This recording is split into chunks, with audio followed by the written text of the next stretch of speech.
One of the things that I do say in those live audio events is that one of the secrets is to not fill up your page of notes. It's actually a lot of white space. The networking effect that happens through podcasting and even being able to connect with some of the people who are pioneering things within the local area and some of the notable personalities. And you just want to have one or two phrases, maybe bullet points that allow you to glance at the paper. Call to action, in my opinion, should mean find a verb that works for you.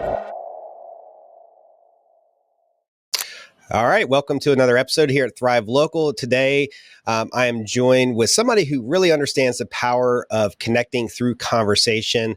Her name is Elizabeth Walker, who is a podcast producer and host based in the Blue Ridge Mountains of Virginia, which is also happens to be my hometown. She is the host of the Dear Business Coach podcast, where she helps business leaders and experts share their skills, stories, and ideas with a focused audience. Elizabeth's work centers on helping people connect with their ideal audience through thoughtful and engaging podcasting. Whether she's hosting an episode or producing behind the scenes, she's passionate about creating meaningful connections and helping others share their message effectively. Without further ado, I'm so excited to have Elizabeth on Thrive Local. And Elizabeth, welcome to the show. Great to have you. Nice. Thank you so much for having me. Yeah, this is awesome. Yeah, especially, it's funny, like when I found out that you were, down from Southwest Virginia, I was like, I think I hear a little bit of the mountain twang. And it's like, in the internet world, because especially as you know, with podcasting, we're so connected, really on a global level, that when you find somebody that's kind of from your hometown, it's almost surprising to hear. So always good to have another Southwest Virginia person to connect with. I do want to ask you, it's, for somebody who's a fellow podcaster, like, how did you get into podcasting and what kind of brought you onto that journey? Well, actually, I was looking for online content. I was interested in speakers as someone who's a startup in the workshop space. I'm interested in hiring speakers and producing small workshops. And I asked a couple of people who might speak with me for kind of like practice interviews, folks who might have some background in the workshop space, and they actually came to an interview. I didn't have a podcast. So I was actually looking to speak with some folks for online content, and just decided to go ahead and put those interviews onto a streaming platform, and really got into the the day-to-day of that. It's really rewarding to put something out every week in a structured way. And so now the Dear Business Coach podcast has become kind of the forefront. Gotcha. Yeah. So, I understand it's like with podcasting, there's this kind of natural conversation that's happening, and it's some of the best content because it's so like organic and authentic, and you really get down to the root of a story that somebody has to share.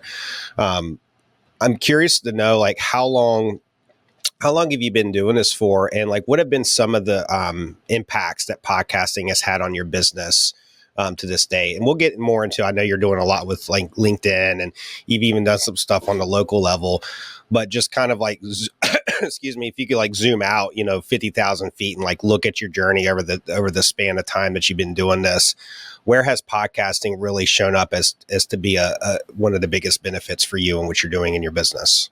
So the networking and the connection with people sounds like a sales pitch to a book or something, but it is actually interesting how connecting with professionals who are experts in their fields. I was surprised to find that amidst this huge sea of podcasting opportunities out there, people actually are looking for places where they can practice their message and the craft of speaking. And it's actually a very low stakes way for someone who might already be an expert in their field, practice speaking, especially if you have a new message. One of the first people that I interviewed, her name's Normia Vasquez Scales, and she is a communication coach based out of North Carolina.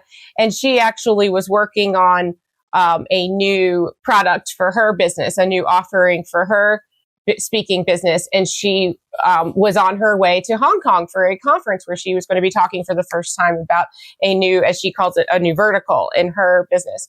And so speaking with me was a low stakes way to practice what she was going to talk about before she got to Hong Kong.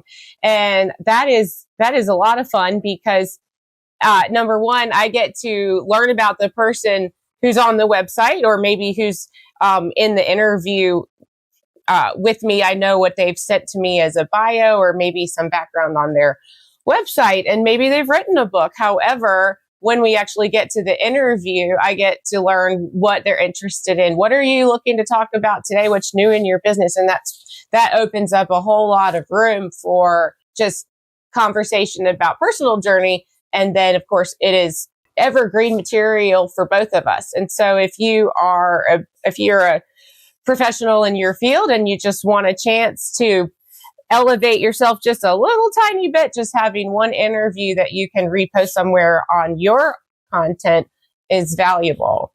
So I find it really rewarding. Do you think that, because I know I've talked to people before where they're on the fit, they love the idea of podcasting, but they're like, should I start with my own podcast, or maybe I should start going on other people's podcasts? Do you have any thoughts around that? Like, for somebody that's maybe getting into podcasting, is it, what would be, like, I guess, the more appropriate starting point for that person, and or maybe there's some nuance to it that you see? I can talk about my personal, the way that I warmed myself up to podcasting was because I have guests. I can take myself out of the picture in the editing room if I want to. I can edit myself a lot, and that gives you, if you're interested in releasing your own content, a little breathing room to take the pressure off of you. And because you're creating that space for somebody else, people are eager to talk with you and share the stories they do have ready to share, or the interview pieces that they do have ready to share and haven't had a chance to exercise. So for me, I was putting the focus on the other person all the way. So, and I still do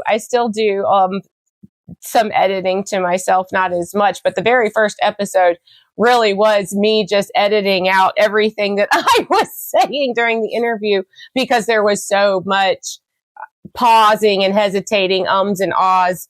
A little bit of that's okay. However, in the very beginning, there might be more of that than you want, and that's okay too. So that was really the first step, was telling myself it was okay to be on camera with somebody, because I was letting somebody else take the spotlight.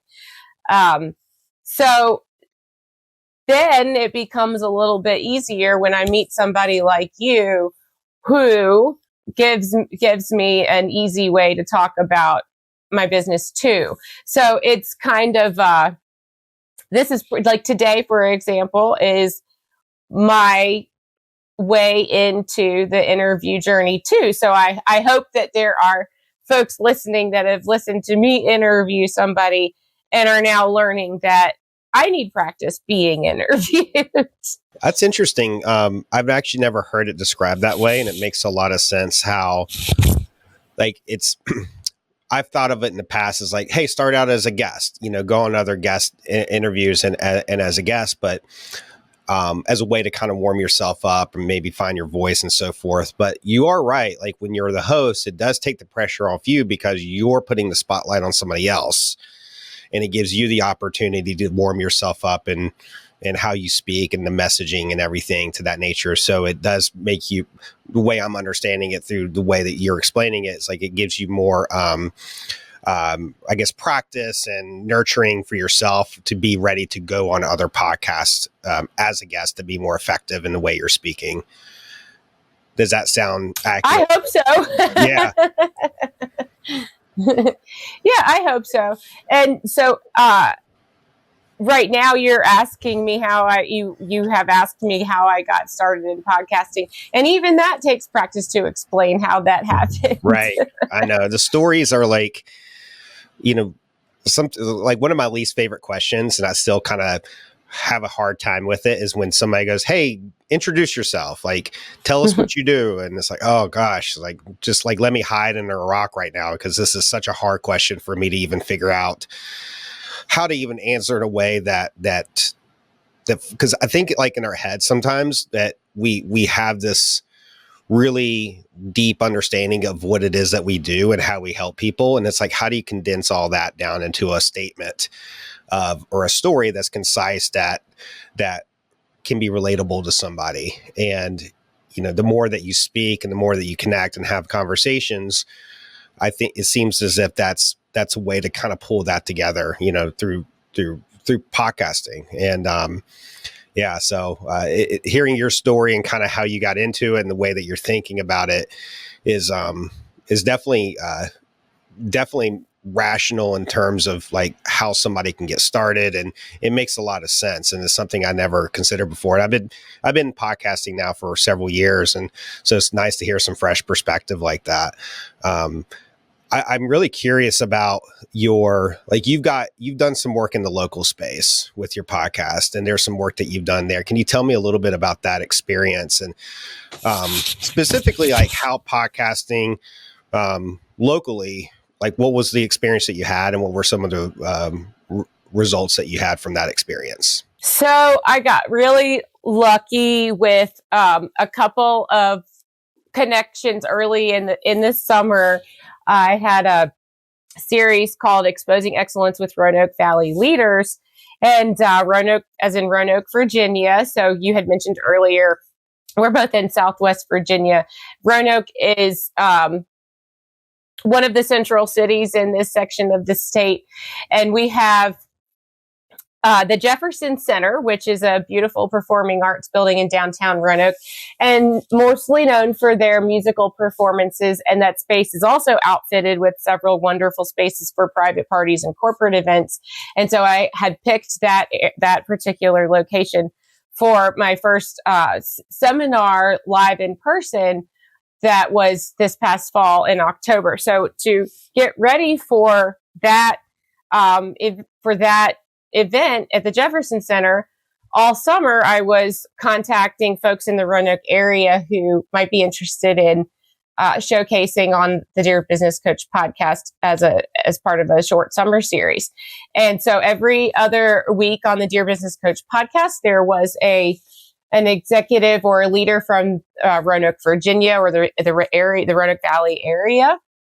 And so I directly invited these folks to my podcast to be a guest and said, I am producing this summer series for the purpose of getting some attention for this event that is coming up in October. So I hope this would be fun for you to participate in the Roanoke Valley series as a leader in the area. And that was received well. And, the very first person was Sherry Winesett, and she is a coach, actually the CEO now with John Mateo Global. However, I interviewed her. I didn't know she was the CEO at that time. I interviewed her about a book that she had written.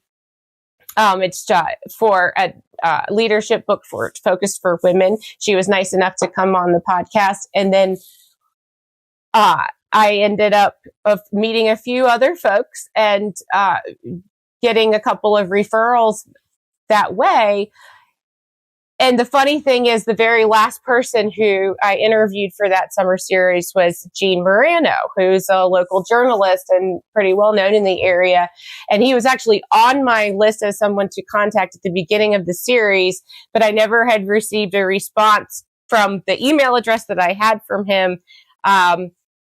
However, because I had the good fortune of some of those folks who I guess had a good time on my podcast enough to say, hey, who you should talk to is Gene Morano.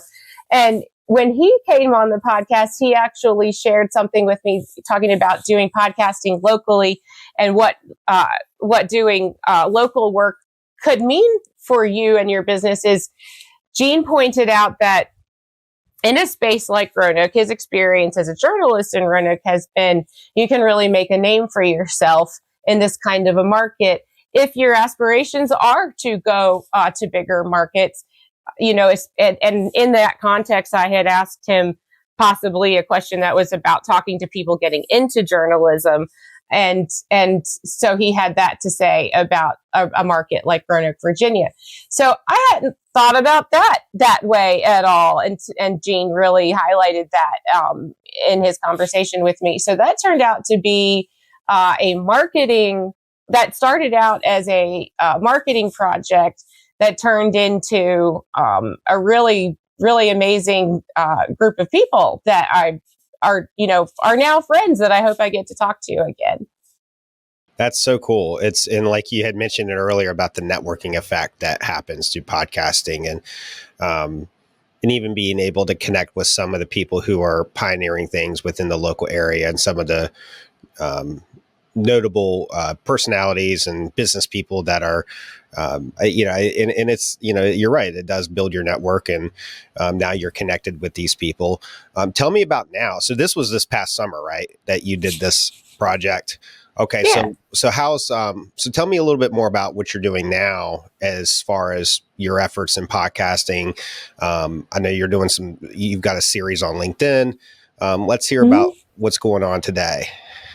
Yes. And the LinkedIn series is live every Monday at 8:30 a.m. Eastern time. And there are various topics, but they are all related to podcasting and networking. And what the format is, it's a 30-minute live talk. And I go over just setting up your one page of notes for yourself when you're getting ready for an interview, what to put on that one page of notes, or at least what I find helpful and what not to. One of the things that I do say in those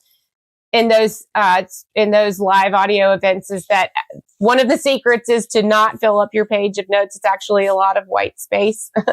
So during the 30 minutes, the format is we'll talk about what to put on your one page of notes, and along the way, whatever the topic is, talking about how in your field, what might be some tips and tricks for making connections if you're interested in either being on an interview or bringing someone to an interview.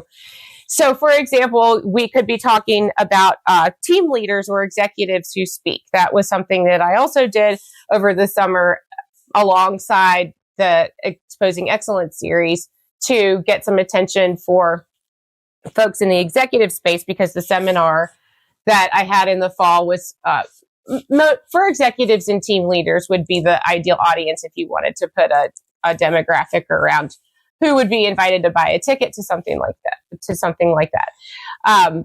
Which, by the way, it was the event at the Jefferson Center.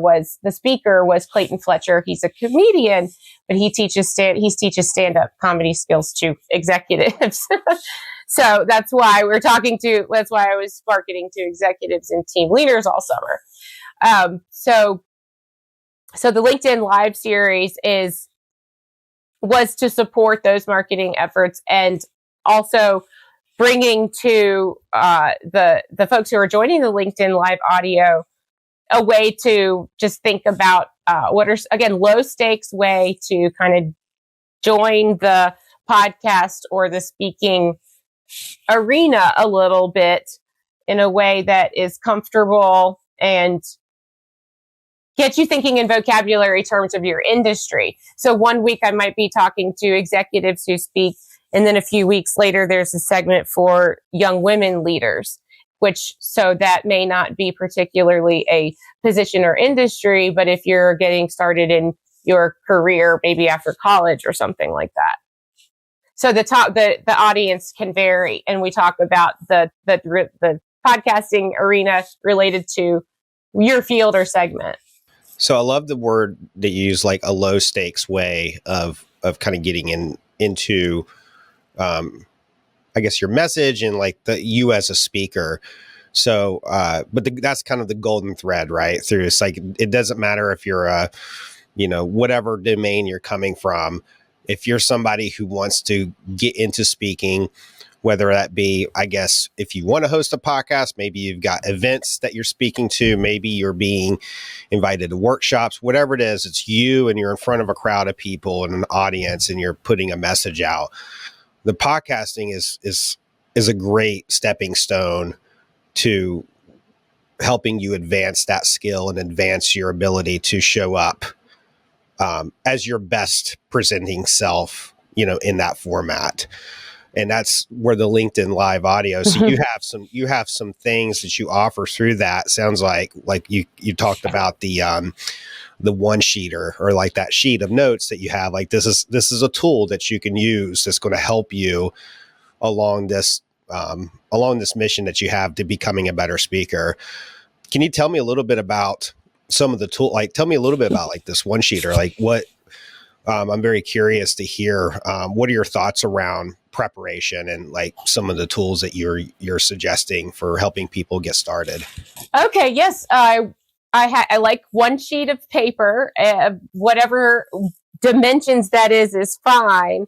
I like to use an 8.5 by 11. And again, it's mostly going to be white space, but we break it down into 3 blocks, and there will be a call to action, for example, in your first block, and in the second block, a couple of stories, just 1 or 2. And this is where I start talking about don't fill up your paper with a bunch of notes that you're going to have to read. You just want to have 1 or 2 phrases, maybe bullet points that allow you to glance at the paper so that you're reminding yourself while you're able to keep focus. And if your goal is to remember to make eye contact and remember where the green dot is on the camera, then we can do this, and I can look down from time to time if I need to.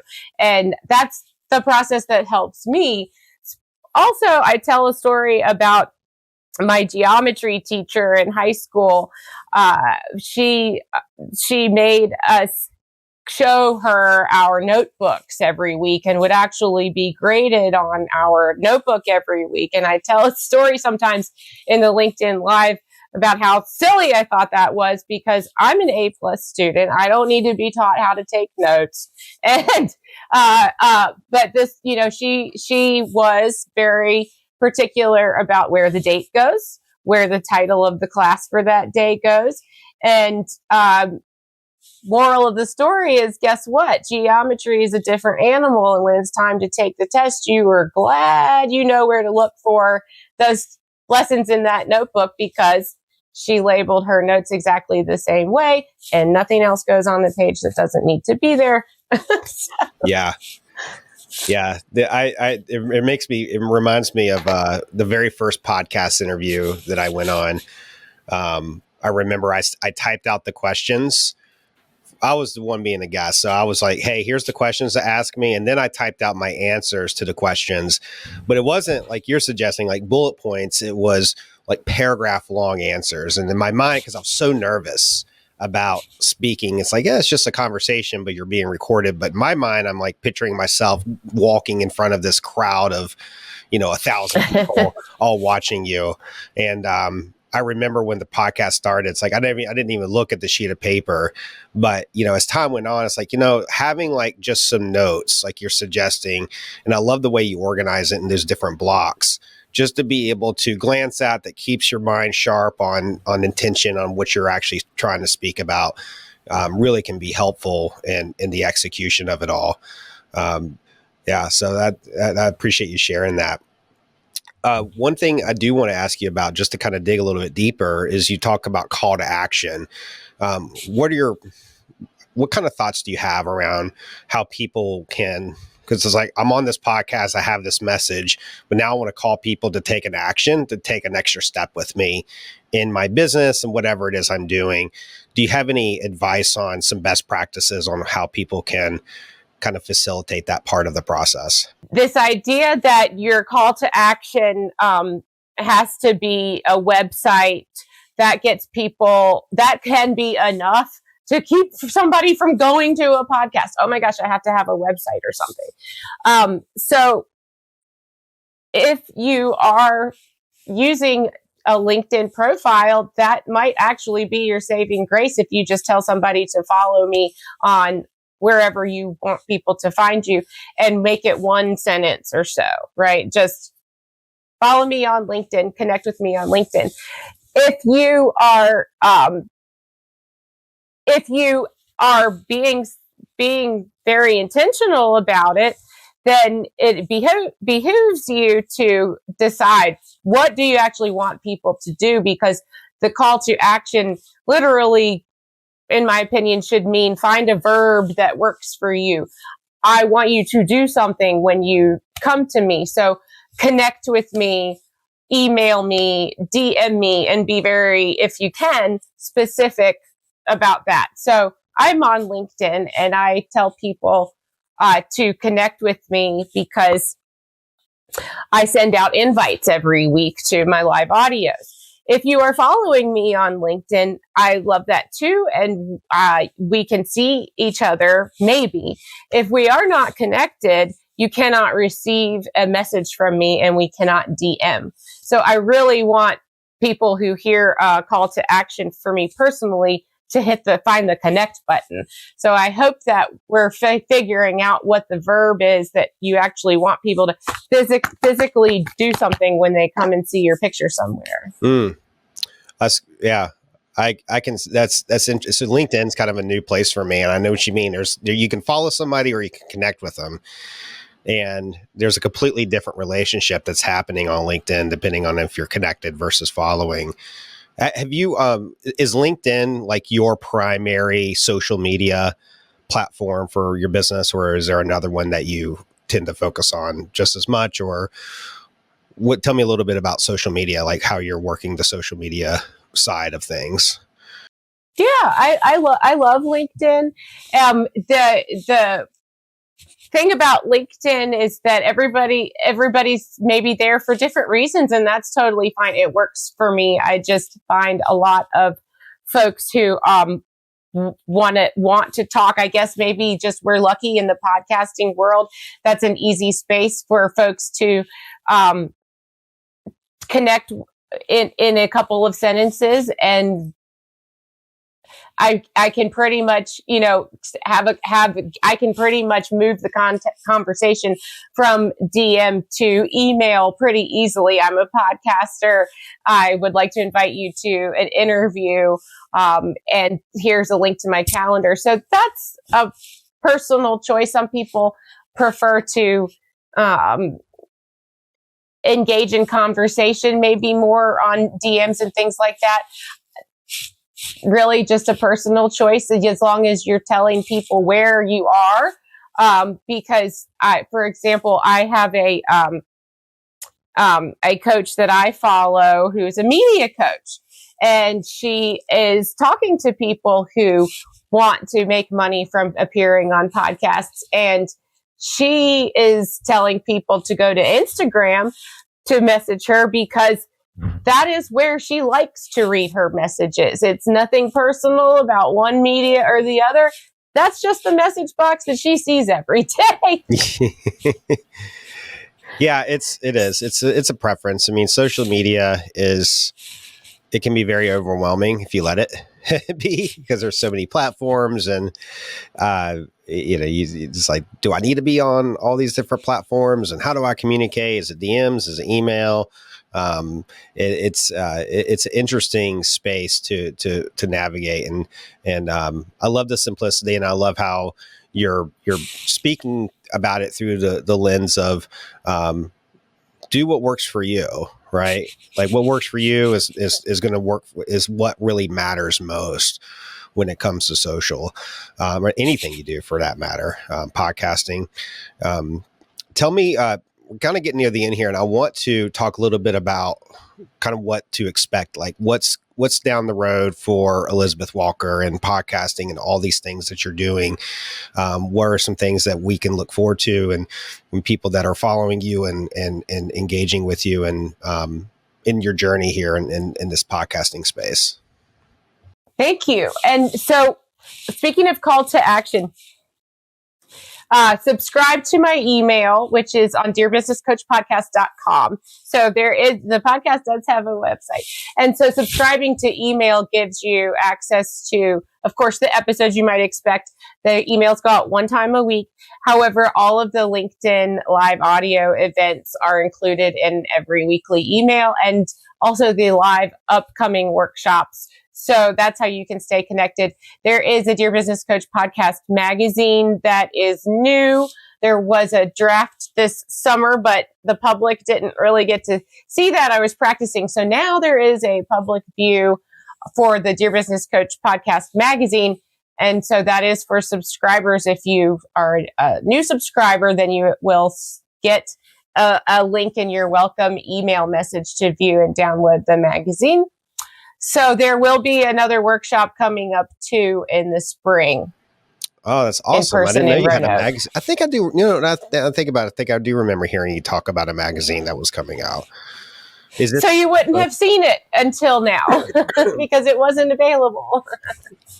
That's awesome. That's very different too, to like kind of you're wrapping the media, like now, is this going to be a print magazine or is it electronic, or can you tell me a little bit more about the magazine and what somebody can expect from that? Yeah, it's both. And so right now the download option is available if you're a new subscriber as an offer.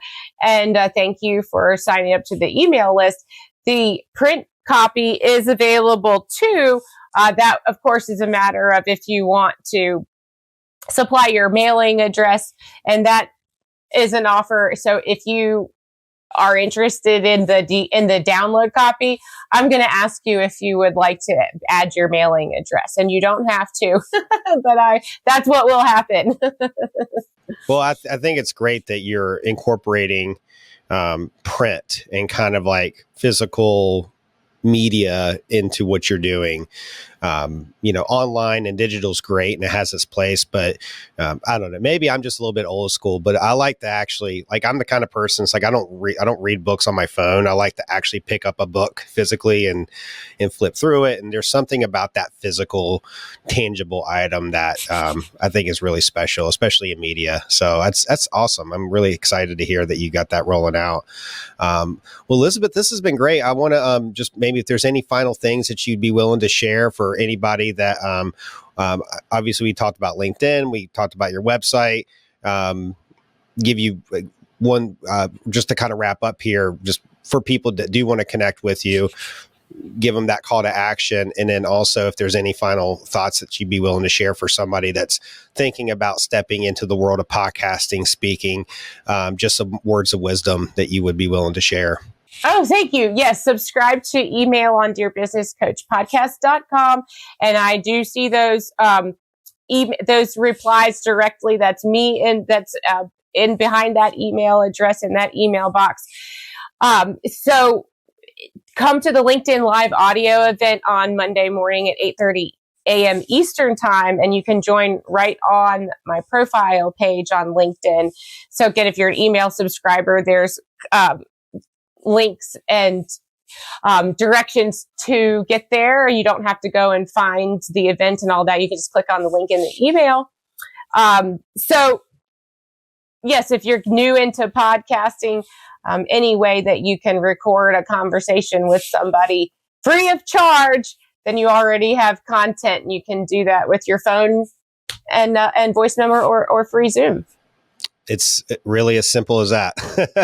It does not need to be overcomplicated. It's about the conversation and the content. Great advice. Really appreciate you taking the time today to speak with me and speak to the people that are listening and watching. It's been just a pleasure to learn, from you and your journey and insights in podcasting. Definitely have shifted some ways I've been thinking about it, in terms of how you can get started and how you can develop the skill and how that skill can be, transcended into other areas when speaking. So, Elizabeth, thank you so much. It's really been a pleasure. Great to have you on. Nice. Thank you so much. I've had a lot of fun, Jake. This is very helpful for me too. Appreciate it. Yeah. Absolutely. Okay. Well, that's it. We're wrapping up. And for everybody listening, thank you for listening. We'll see you on the next episode.